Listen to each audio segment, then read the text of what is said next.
Hello and happy Metta Monday. I am realizing I've been doing these since September, and I'm just so grateful that you've been watching. This is an incomplete connection if you don't, otherwise I'm just talking to myself. So I'm happy to have you here. I'm happy to be doing these videos that are designed to support you in connecting with and healing into your most authentic self.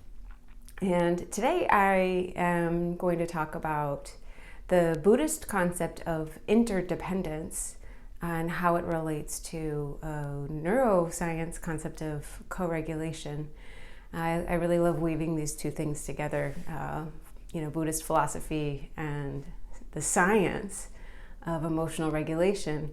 And interdependence, you may have heard of this term. Thich Nhat Hanh speaks about it really beautifully. He's a really wise and beautiful writer, a Buddhist monk.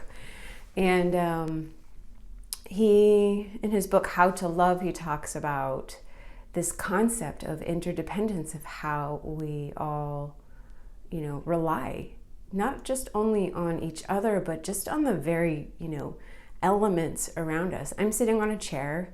It's made out of wood, that was grown in a forest that was supported by the earth and nourished by the rain, and cut down by a logger who, in his example that he writes about, the logger had oats for breakfast, and there was a farmer who grew the oats, and you see how it goes on. And so, we are here in this very moment because of everyone and everything around us. And that interdependence is,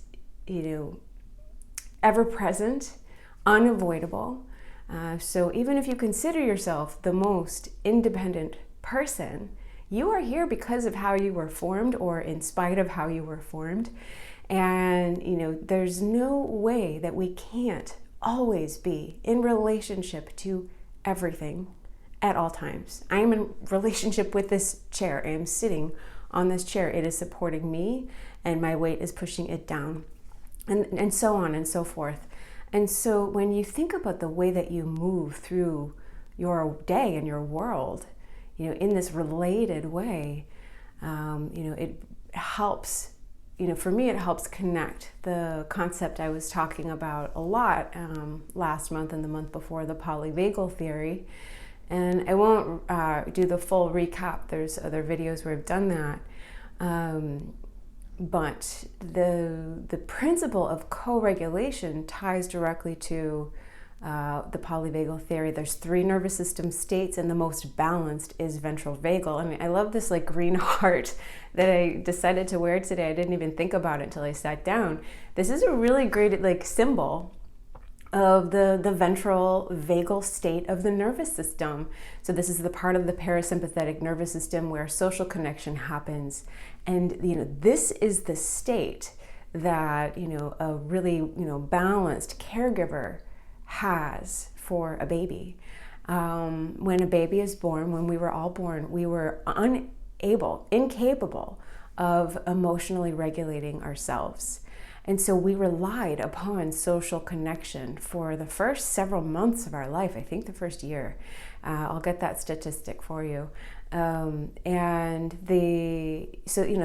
We have a long development where we're relying on others to soothe our emotional system.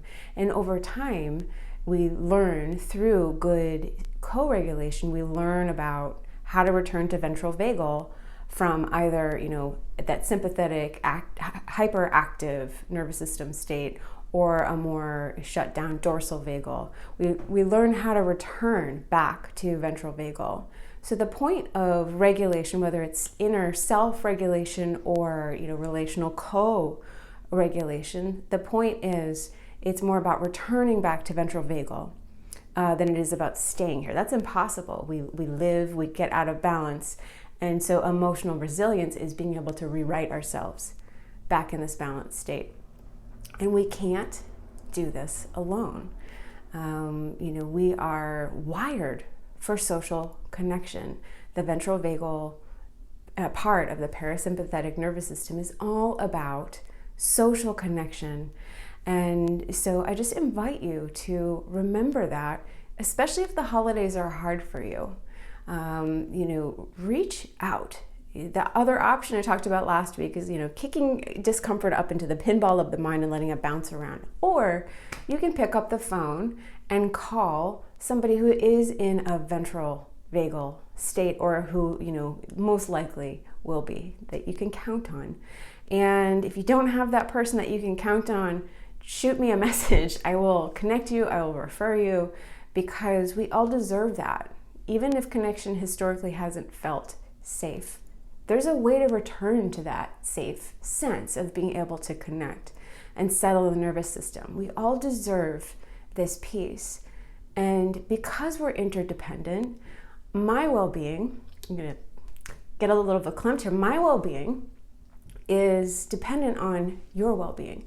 And so I am invested in your well-being in the same way that you are invested in everybody around you and mine. We are all the same, in the same web of interconnection.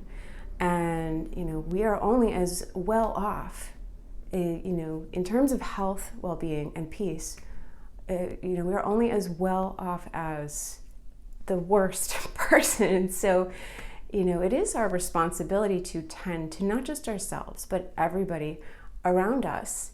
And I guess I also just want to name that, one beautiful leader who did that was Ram Dass, who just passed away yesterday.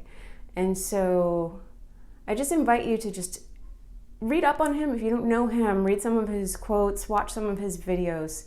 He really embodies that open-hearted love and joy and peace and, real human wisdom.